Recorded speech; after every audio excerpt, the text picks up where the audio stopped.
Greetings, Earth dwellers, and otherwise. Welcome to Creepy Nibs. I'm Count Chocula. Today, obviously, pen unboxing. Good stuff. I'm excited. I suddenly cannot remember what this pen is called. That is embarrassing. But we're going to find out because I got friend Razor Blade here and we're going to slice this guy open. Well, not this guy. That would be pretty potentially illegal. But alrighty. Well, what it is essentially a black version of, I believe, the Muji pen. So it came in this kind of busted cardboard sleeve with a nice depiction of the pen here. It's kind of shiny, so it's a little blinding, but there you can see it there. Let's see, that is like bonkers bright. What's the dealio there? Alrighty. It says Shanghai M&G Stationery Incorporated. Yeah. No idea what this is. So that's that. Might be incredibly unhelpful. I got this on AliExpress. It was about $10-ish. Hold on, let me check. Alrighty, so this was $8.30. I just did a quick little Google Translate of the back here, and there is no useful information at all whatsoever, really. This part just pretty much just says not for children under 14, because it's got metal parts, and they could die. This is called the M&G Classic, to my knowledge.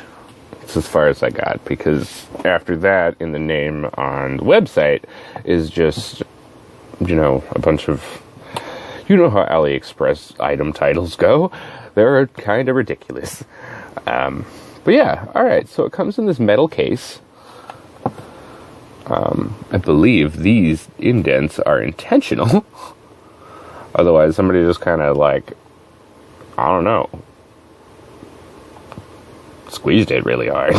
That probably is not the case. Alright. Well, this is the case. Ha! Funny joke. I laugh at myself. So it opens like this.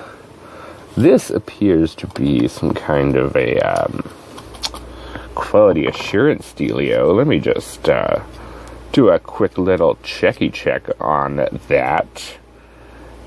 Doot. We'll see how horribly this goes with me trying to put a phone in front of a phone camera on camera and have it actually do things. Passed. Okay. Multipass. I guess I couldn't read this last character, but I could get the gist of it from just what it is, where it is, and how it is. It has this foam dude. That is not really useful to me now. It comes in this like foam rubber thingy. Oh, this doesn't have a hinge. It's just a thing that could sit nicely like that little display. Nobody's going to use this as a display. Who does that? It has this plastic guy attached. This feels nice. To the clip. I'm glad it's not a sticker because they can be problematic AF. So let's focus on this. There we go. It's got a knurled grip section that doesn't seem sharp. You can feel it, but it's not. Yeah, I would imagine it's not like a. I've never used a roach ring, but their knurling looks a lot sharper. But this is still grippy, and it doesn't feel uncomfortable yet. This is obviously just a first impressions and unboxing. I haven't actually used this pen before because you just saw me take it out of the envelope. But yeah, shiny bit at the top, shiny black clip, shiny black end bit. I don't think that's called a finial. So yeah, we'll uncap this. I don't remember the nib size I got. Cap just pops off. And extra fine, sweet. They only had one nib available on the website. And it just said standard nib, so I wasn't sure if I was going to get the fine or the extra fine. But yeah, I wish this nib was black, but whatever. Maybe it's swappable with a Lamy nib. That would be cool. But we'll have to find out about that. Not that Lamy nibs are my favorite or anything, but they're just a relatively inexpensive black nib. Irrelevant. No, not really. That's not really irrelevant. I'm being a little hard on myself. But yeah, this is where the cap posts, so grip is there. And then when it's posted, I would imagine this pen is like stupid lengthy. Let's see. Yeah. Yeah, there it is. Whoop, there it is. Dude, focus on this part again, please and thank you. I'm gonna move that out of the way so it's no longer troublesome. So yeah, alright, put that off to the side. This unscrews. It feels a little loose after the first turn, like a wobble wobble. But whatever. And this has a seemingly craptastic converter, but I'm sorry for that obscene grunting. I'm just trying to get this thing out of the thing, and then it wouldn't work. I am not sure what kind of converter this will take as far as replacements go. It seems to slide up and down relatively easily. It feels kind of greasy to be completely honest. It's got this clear ball inside for agitation and stuff. Yeah, this is definitely not any kind of standard international. Maybe a Lamy style. That would make sense given the nib. But I'm going to have to test that, and then I will include it in my eventual review of this pen. So, there we go. That's pretty much all there's to it, I would imagine. So yeah, this feels nice. It feels nice and durable. It's made of aluminum, to my knowledge. Let's see. Maybe it's brass. Because around the edge here, let's see. Yeah, you can see a little bit of that coating wearing away already. But it's not visible on the outside, so I'm not too concerned about it. Get a better look at the knurling.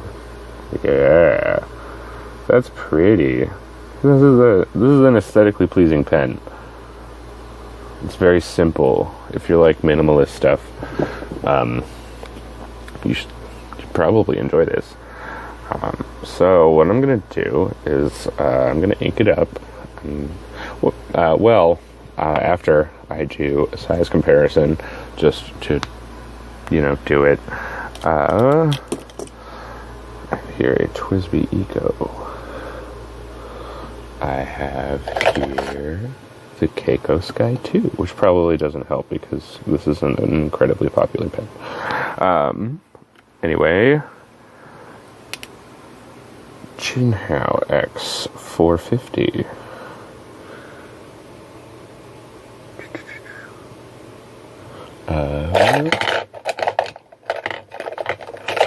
Where is it? Where are you, pen that I seek? Burger. Well, in lieu of what I did want to show you. Embarrassing. Whatever. These are just the pens I'm going to show you. That's it. I'll throw a Pilot Metro in there just for fuck's sake.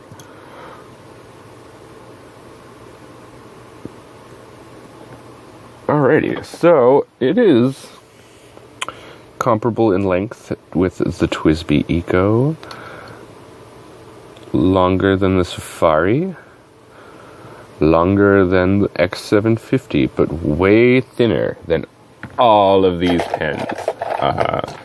Here it is with a Jinhao Y6, which is the other extremely thin pen I own. And there, let's see if we can, it seems to be thinner than the Jinhao. So, like, this is a really skinny pen. If you don't like skinny pens, this is not going to be your bag. But you would probably already know that just from looking at the listing. Speaking of listings, I have noticed that while I was prowling eBay today,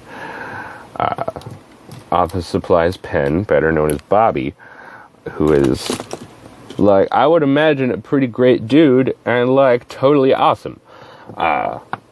So I enjoy supporting his eBay shop. But he is selling this pen, and I believe also the Keiko Sky, but I'm not 100% sure. So yeah, if you want this pen, you can totally get it there. Support a very helpful individual to the fountain pen community. Get away. Alrighty, I'm gonna ink this. I'm gonna write with this. You're gonna see how that goes. And so will I, because that's what this is for. Alrighty. Apologize for the dimness of this. I didn't go back and mess around with the white balance like I usually do, and the exposure and stuff. Anyway, so focus, please. Here's the pen again. I don't know why I did that. This is what I wanted to show you. This is what I have inked the pen up with. I wouldn't be showing it to you otherwise, because that's not what this video is about. I have a video coming up on this, but ink reviews, the way I want to do them, take fucking forever. So I've been trying to work on this for like 2 weeks, and I still need to learn how to do voiceovers. So there's that. This is Rohr and Klingner Document Black, or Rohr und Klingner Documenta Schwarz. There's that. It is my favorite black ink, hands down, so far. That's probably going to change at some point, but hey, it hasn't yet. So there we go. This is a Rhodia dot pad. I'm going to post this cap so I don't lose it. Also, FYI, there's a white cap liner that is made of plastic, and I'm pretty sure this pen is brass. That would make sense to me. I don't know. Post nice and securely. Took a little bit to get it on there, but once it's on there, it's on there. But it's also, like, stupid long, like I mentioned before. Okay.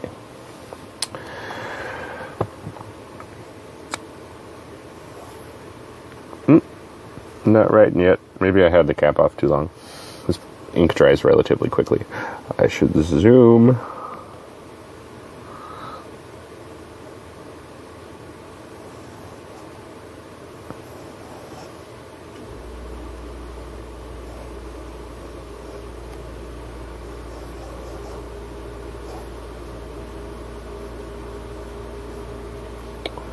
I like this. It doesn't write super fine, but it writes nice, it writes smooth.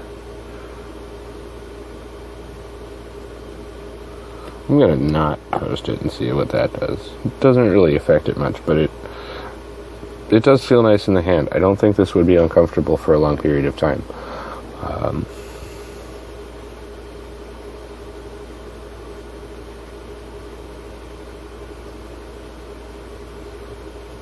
Now this is very wet flowing ink, so that might have something to do with it. So, good ink. A good ink and a bad pen can make the pen seem like a good pen. But a bad ink and a bad pen is just gonna suck. Or like, I don't know where I'm going with that. Anyway, I guess what I'm trying to say is that I'm not totally sure if this pen sucks or not, because this ink is amazeballs. So that's the thing. That's what I'm doing.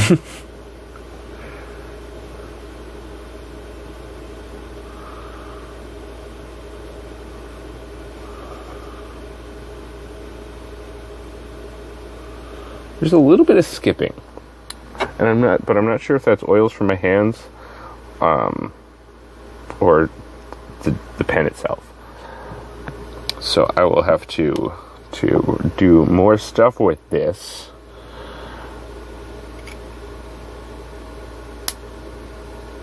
And get back to you on that. So there we go. This was my first impressions on the M&G Classic in the black color with an extra fine nib. As of right now, I am not regretting a thing. This is going to be nice. This is probably one of those good throw in your pocket, not worry about pens. And who doesn't like those?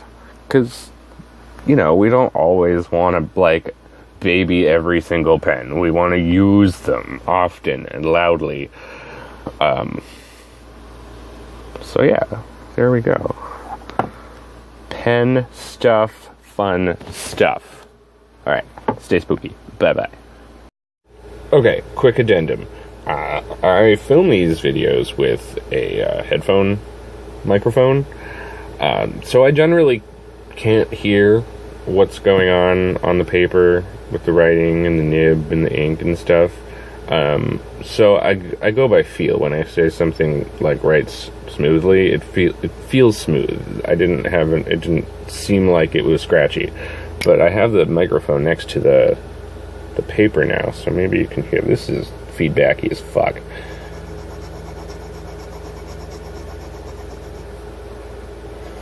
So this is going to take some smoothing. Maybe the tines are out of alignment. I didn't check that. But yeah, this is... I would call this scratchy. This is like one step past feedback. So there's that.